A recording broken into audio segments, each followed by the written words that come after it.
En teoría, Elvin Santos representa los intereses de los habitantes del departamento de Francisco Morazán en el Congreso Nacional. Pero la queja frecuente de la población más humilde es que solo logran verlo por la televisión o en tiempos de campaña electoral. Y en este contexto de pandemia, ni siquiera eso. La distancia que guarda Elvin Santos con las personas más empobrecidas se explica fácilmente. Ha tenido una vida llena de privilegios. Sus padres, Elvin Santos Lozano y Sonia Ordóñez, son propietarios de Santos y Asociados, una poderosa empresa de construcción que ha hecho jugosos negocios con el Estado, ejecutando multimillonarios proyectos de infraestructura para distintos gobiernos, sin importar su color. Toda la vida hemos construido puentes, carreteras, obras de infraestructura. Su educación primaria y secundaria la realizó en exclusivas escuelas y colegios a las que solo tienen acceso personas con ingresos muy altos, por lo que su contacto cotidiano era con niños y jóvenes de las familias más ricas del país. Sus estudios universitarios en el área de la ingeniería civil y la administración de proyectos no los hizo en la Universidad de los Encapuchados Luchadores por la educación universitaria gratuita, sino en una universidad de los Estados Unidos. Soy ingeniero civil y en nuestra profesión aprendemos a trabajar en equipo. A la política partidaria llegó de la mano de su padre, el reconocido e influyente político Elvin Santos Lozano, quien, entre otros cargos, dirigió el Consejo Metropolitano del Distrito Central y después del golpe de Estado del año 2009, el Consejo Central Ejecutivo del Partido Liberal.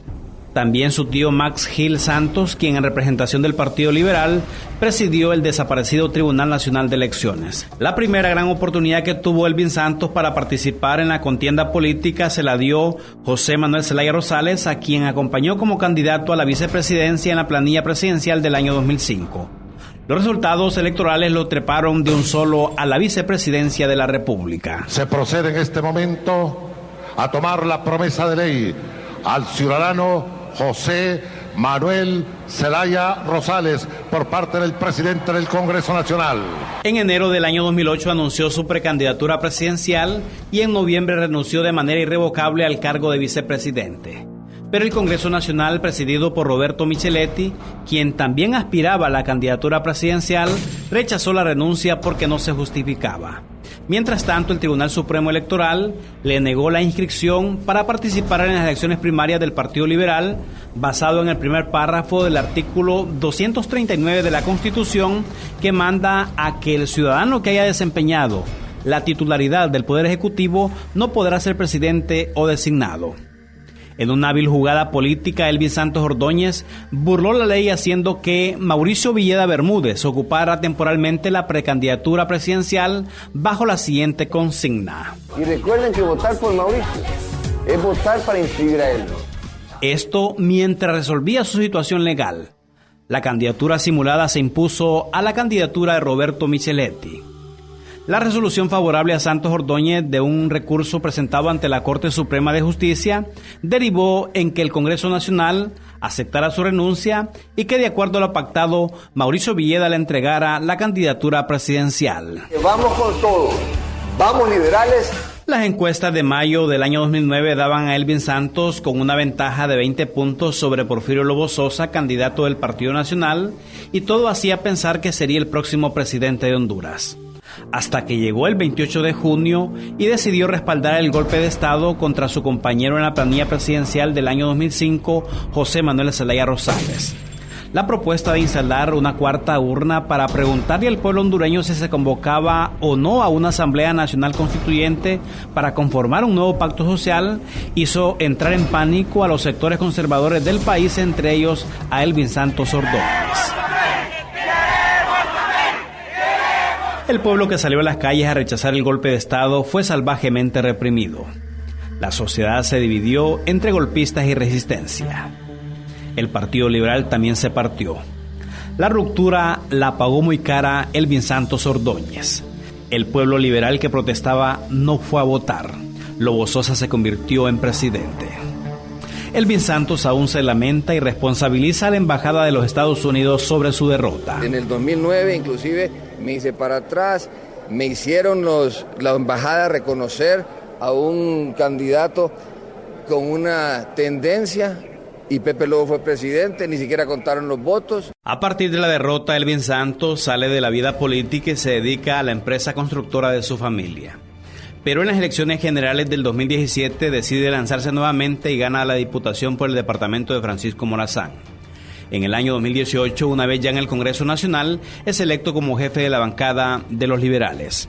El presidente del Consejo Central Ejecutivo del Partido Liberal, Luis Zelaya, denunció en reiteradas ocasiones que Elvin Santos representa el lado oscuro del Partido Liberal y que han hecho matrimonio con el gobierno nacionalista. Solo representa a los diputados que están en un maridaje con el Partido Nacional y que siguen órdenes de Juan Hernández. Para mí no es liberal, fue expulsado, el Tribunal Disciplinario lo estableció claramente, pero el Tribunal Supremo Electoral, con sus magistrados, que también son lacayos de Juan Hernández, los impusieron porque los necesitan para dar una cara de un partido liberal en maridaje con el Partido Nacional.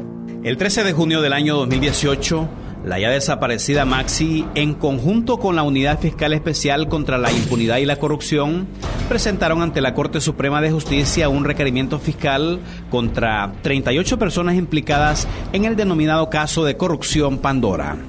Entre los involucrados está Elvin Santos Ordóñez, su padre Elvin Santos Lozano, entre otros reconocidos diputados y funcionarios de alto rango de los partidos tradicionales Liberal y Nacional. El caso revela la desviación de 282 millones de lempiras, unos 12 millones de dólares, fondos de la Secretaría de Agricultura y Ganadería destinados a apoyar a jóvenes y mujeres rurales en situación de pobreza para financiar campañas políticas durante el proceso electoral del año 2013.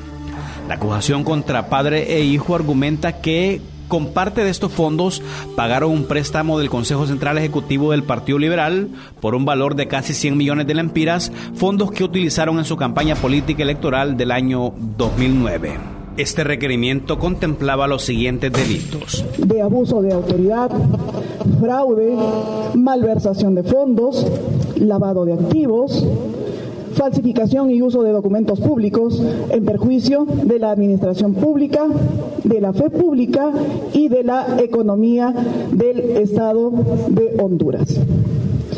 Lidia Álvarez, magistrada de la Corte Suprema de Justicia, fue designada en junio del año 2018 como jueza natural en el caso Pandora, en el que se evidenció una vez más cómo se activan las redes de corrupción para que prevalezca la impunidad ante la notoria falta de independencia del Ministerio Público y el Poder Judicial.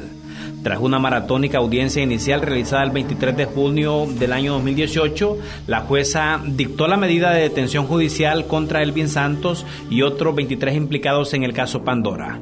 En una especie de espectáculo político, los diputados imputados fueron remitidos al primer batallón de infantería en Tegucigalpa, pero 3 días después la jueza modificó los delitos de alto nivel a encubrimiento, dejándoles en libertad bajo condición de ir a firmar a cada semana a los juzgados.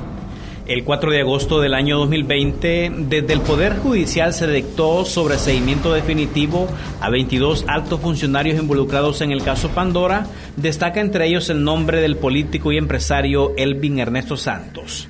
Beneficio derivado de la puesta en vigencia en junio del año 2020 del Código Penal de la Impunidad, que reduce significativamente las penas para los delitos de cuello blanco. El analista Julio Raudales indica que aquí hay ganadores y perdedores. A quien le han ganado es al pueblo hondureño, a los recursos que iban destinados a los pobres, que fueron hoy orientados o ayer a acciones de carácter político que beneficiaban a partidos y políticos en particular. A mí me parece que eso no se vale. La clase política hondureña, con raras excepciones, ha socavado sistemáticamente las bases que cimentan la sociedad porque han ido en detrimento de la honestidad, la ética y la responsabilidad, así como también el respeto al bien común y público. Esta fue una producción de Inmer Gerardo Chévez para Radio Progreso, la voz que está con vos.